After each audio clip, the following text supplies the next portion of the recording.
बड़ों को नमस्कार, छोटों को प्यार, छोटी सी जिंदगी। आइए जुड़िए Bihari quest JS research centre के साथ। दोस्तों, आज का जो ये वीडियो है ये इंटरेस्टिंग रहने वाला है। प्रीवियस टाइम में जो ये मॉक टेस्ट हुआ था आपका, उसके आज मैं आंसर बताऊंगा। क्वेश्चन नंबर फर्स्ट जो है, पहला गांव और गेटवे ऑफ लाहौल स्पीति किसे कहा जाता है? ए में ऑप्शन में है काजा, बी में है जिस्मा और सी में है जालमा, डी इनमें से कोई नहीं। तो इसका सही आंसर जो है इनमें से कोई नहीं है। तो इनमें से कोई अगर आंसर है तो गेटवे ऑफ लाहौल स्पीति किसे कहा जाता है, इसके बारे में जानना आपके लिए काफ़ी ज़रूरी है, क्योंकि ये क्वेश्चन आपके मन में उठना चाहिए। तो जो गेटवे ऑफ लाहौल स्पीति है वो आपका एक गांव पड़ता है जिसको बोलते हैं खोकसर, कई बार कोकसर भी लिखा होता है। तो ये जो खोकसर है इसको आपने याद रखना है, इसे गेटवे ऑफ लाहौल स्पीति कहा जाता है। अब थोड़ा सा अगर मैं खोकसर के बारे में बताना चाहूँ तो ये डिट्टो क्या है, जो आपका रोहतांग दर्रा है जिसको हम रोहतांग पास बोलते हैं, उसके नॉर्थ में लोकेट करता है। और दूसरी बात क्या है कि जो रोहतांग दर्रा है ये कुल्लू और लाहौल स्पीति के बीच में है। और अगर आपको ऑप्शन में ये आ जाए कि रोहतांग दर्रा कहाँ पर स्थित है और ऑप्शन में दिया हो कुल्लू, लाहौल स्पीति या कोई अन्य डिस्ट्रिक्ट का नाम दिया है, तो तब आपका ऑप्शन जो होगा आंसर में वो कुल्लू होगा। आपको कुल्लू को टिक करना है। दूसरी बात क्या है कि जो रोहतांग दर्रा है इसका एक अन्य नाम है जिसे बोलते हैं भृगुतुंग।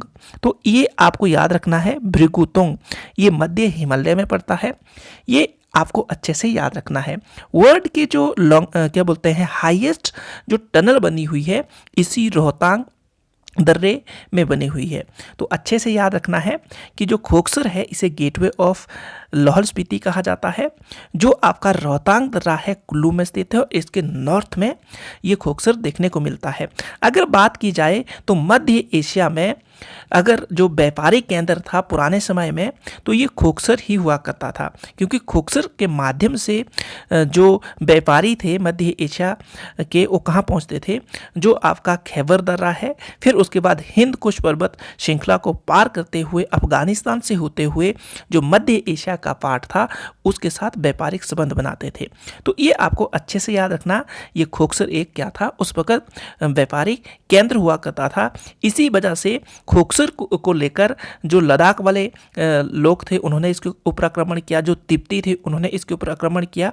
यहाँ तक चंबा के जो राजा हुए हैं उन्होंने भी खोकसर को जीतने के लिए लाहौल स्पीति के ऊपर कई आक्रमण किए। कुल्लू के राजा ने, मंडी के राजा ने, यहाँ तक कि जो सिख थे उन्होंने भी इस खोकसर को जीतने के लिए कई ज़्यादा आक्रमण लाहौल स्पीति के ऊपर किए हैं, क्योंकि ये एक व्यापारिक हब था, यही इसकी वजह थी। तो आई होप आप अच्छे से समझ गए होंगे कि गेटवे ऑफ लाहौल स्पीति किसे कहा जाता है।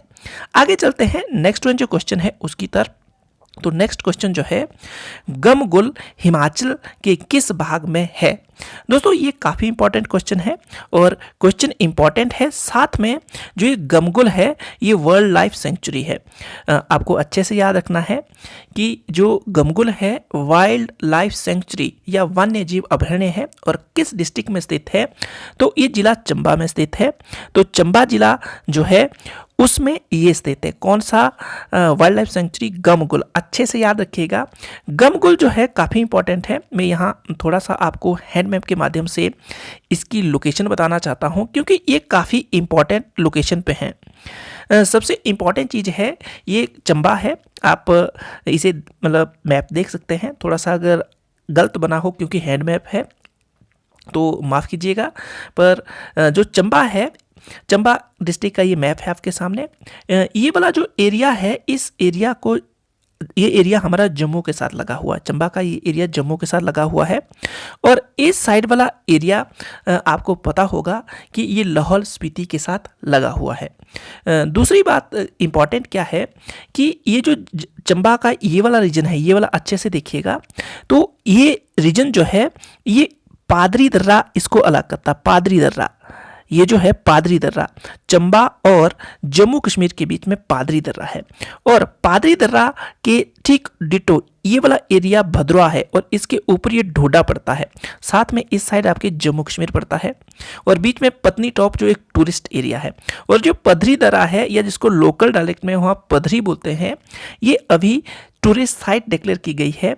चंबा चलो जो अभियान है हिमाचल प्रदेश की जो टूरिज्म डिपार्टमेंट है उनका, तो उसके तहत इसे टूरिस्ट जो साइट है उसको डिक्लेयर किया गया है। आपको अच्छे से इसको याद रखना है। पादरी दर्रा किस और किसके बीच में स्थित है। मैं आपको ये क्यों बताना चाह रहा हूँ, क्योंकि ये आपके लिए इंपॉर्टेंट है। आगे नेक्स्ट वन जो है, ये जो पादरी दर्रा तो आपको मैंने बता दिया, इसके ठीक डिटो ये वाला जो रीजन है, आपको ये जो रीजन है आपका यहाँ पर थोड़ा ध्यान से देखिएगा, क्योंकि ये जो रीजन है ये इंपॉर्टेंट है। आपके पास ये मैप है चंबा का, और ये रीजन जो है, ये रीजन, इसको गमगुल रीजन कहेंगे। ये रीजन गमगुल है। इसके ठीक नॉर्थ में ये द्राटी दर्रा है, और द्राटी दर्रा जो है ये चंबा और पांगी को जोड़ता है। याद रखिएगा किसको जोड़ता है, चंबा और जो पांगी का रीजन है उसको जोड़ता है द्राटी दर्रा। द्राटी दर्रा जो है चंबा और पांगी को जोड़ता है, और ठीक द्राटी दर्रा के नॉर्थ में क्या है, आपको पांगी देखने को मिलता है। तो ये भी आपको यहाँ से याद रखना है।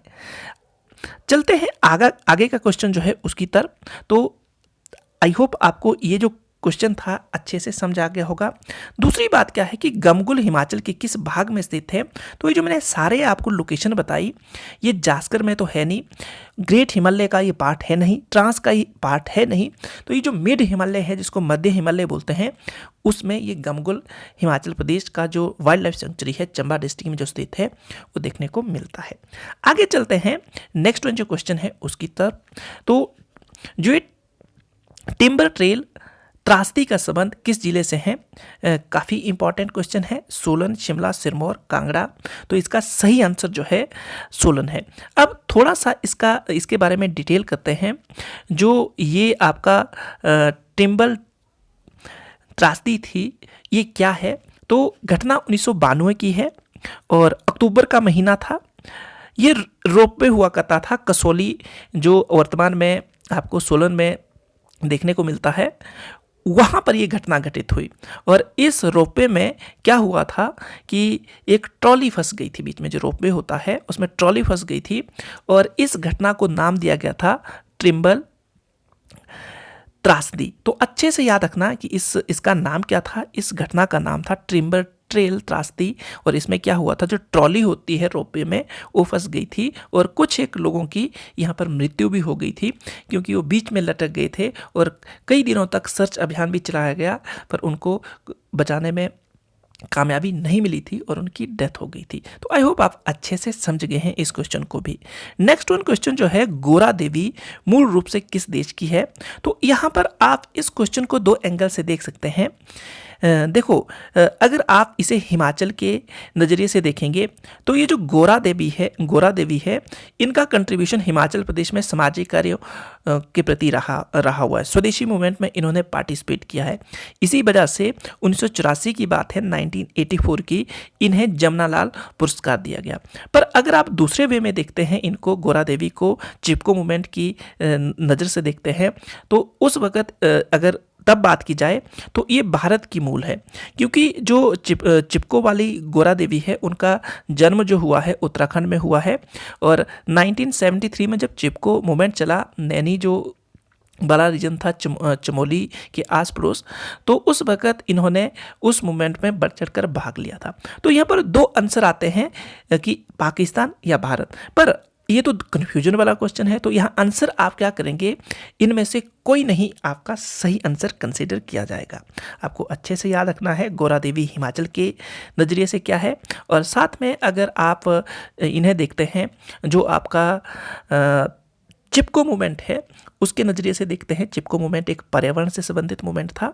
आपको इसको अच्छे से याद रखना है, कहाँ पर हुआ तो आपको वो भी पता चल गया, और कब हुआ वो भी अच्छे से पता चल गया। और इसका सही आंसर था डी, इनमें से कोई नहीं इसका सही आंसर था।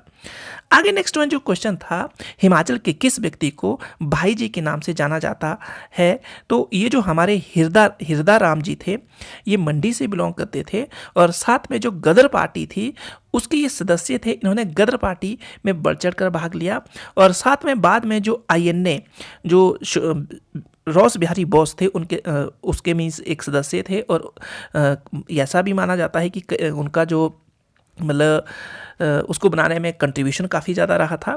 तो उनके ये क्या थे, विश्वास पात्र थे। तो ये आपको अच्छे से याद रखना है कि मंडी से गदर पार्टी का जो नेतृत्व किया वो किसने किया था, हिरदाराम ने किया था, और ये आपके लिए इम्पॉर्टेंट है।